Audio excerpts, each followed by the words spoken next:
Hello दोस्तों, स्वागत है आपका नई क्लास में। नए टॉपिक के साथ में आज की क्लास के अंदर हम लोग समझने वाले हैं क्या होता है आनुवंशिक कूट। आनुवंशिक कूट और आनुवंशिक कूट की विशेषताएं बहुत इंपॉर्टेंट हैं। मैं कहूंगा तो इसकी विशेषताएं पेपर के अंदर बहुत पूछी जाती हैं। आपको याद होनी चाहिए, आपको पता होनी चाहिए। नहीं पता तो कहीं ना कहीं दिक्कत है, कहीं ना कहीं परेशानी है। ठीक है ना, इसको आज हम बिल्कुल डिटेल में कवर करने वाले हैं। ठीक है, तो आज क्लास को शुरू करते हैं। क्या होता है आनुवंशिक कूट, बिल्कुल इसको डिटेल करते हैं, समझते हैं। ठीक है, देखो ये टाइम जो है ना, ये टाइम ऐसा चल रहा है, इस टाइम में लोग ज्यादा क्लास नहीं देख रहे। ठीक है, यानी कि ज्यादा क्लास देखने में मजा नहीं आ रहा। क्लास देखने में तब मजा आता है जब क्या हो जाता है, इसलिए आपकी जो स्कीम है वो आ जाती है, पता चल जाता है पेपर अब से हैं या फिर पेपर के 1-2 महीने पहले, वो तब जागते हैं तो कहीं ना कहीं दिक्कत होती है। लेकिन अगर आप अभी जाग गए हो, अभी क्लासों को देख रहे हो, तो इसका मतलब ये फायदा है, आपको आगे जाके फायदा देगा। ठीक है, जब वो लोग आगे पढ़ रहे होंगे तब आप इन चीजों को आगे रिवाइज कर रहे होगे। बहुत अंतर होगा आप में और उनमें जिनमें आज से पढ़ना चालू कर दिया है और जो अभी तक सो रहे हैं। ठीक है, अगर आप भी अगर सो रहे हो तो जाग जाओ, क्योंकि आज से ही पढ़ना आपको चालू करना होगा, तभी आप अपनी बोर्ड की परीक्षा में अच्छे अंक बना सकते हो। ठीक है, तो देखो क्या होता है आनुवंशिक कूट।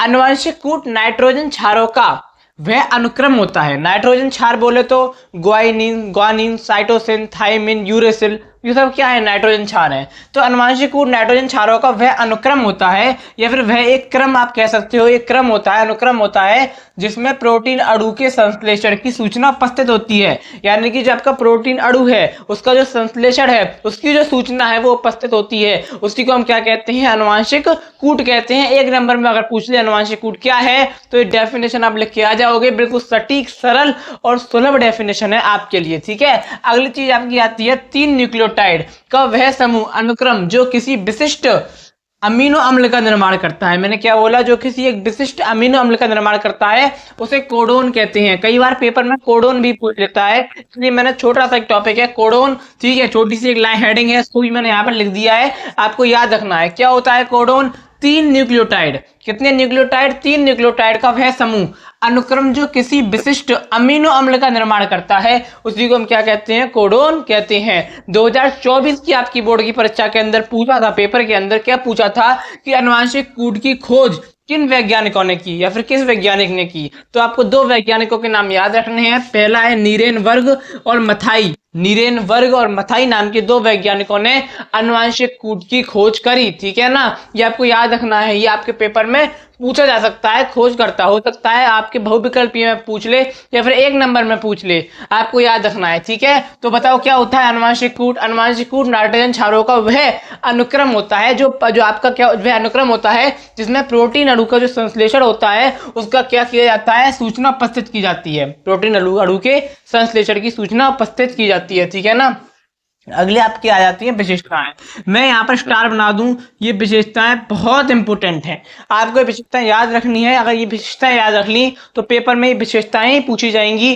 क्योंकि विशेषताएं बहुत बार पूछी गई हैं। ठीक है ना, 2 वैज्ञानिक कौन से आनुवंशिक कूट के, नीरेनबर्ग और आपका मथाई, नाम याद रखने हैं। ठीक है, अब देखो सबसे पहली विशेषता है आनुवंशिक कूट त्रिक होता है। त्रिक होने का मतलब इसमें 30 त्रिक होता है, जैसे कि आपका AAC, AUG, UUA, ये सब क्या है, त्रिक हैं। तो आप कह सकते हो जो आपका आनुवंशिक कूट है वो कैसा होता है, त्रिक होता है। ठीक है, अगला है AUG और GUG। आपका AUG और GUG क्या होते हैं, प्रारंभिक कोडोन।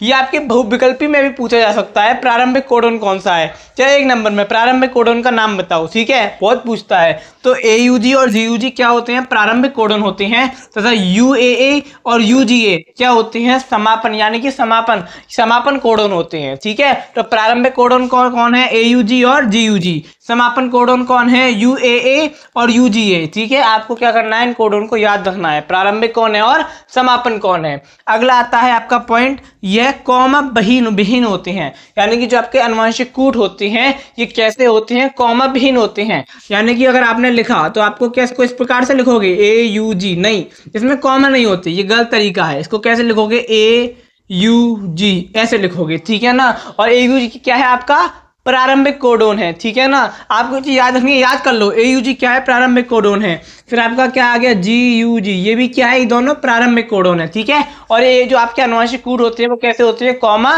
विहीन होते हैं, याद रखना है आपको। अगला पॉइंट आपका आता है प्रकूट की अगला पॉइंट आता है, एक विशिष्ट प्रकूट एक ही अमीनो अम्ल को कोड करता है, यानी कि जो आपका एक विशिष्ट प्रकूट होता है वो केवल एक ही जो आपका अमीनो अम्ल है उसको क्या करता है आपके अमीनो अम्ल को कोड करता है, ठीक है ना। अगला आपका है, प्रकूट के पहले 2 अक्षर अमीनो अम्ल का निर्धारण करते हैं तथा तीसरे कोड को बिना प्रभावित किए भिन्नता प्रदर्शित करते हैं, ठीक है। अगला पॉइंट आपका आता है, अनुवांशिक कूट अपभ्रष्टता को दर्शाते हैं। किसको दर्शाते हैं?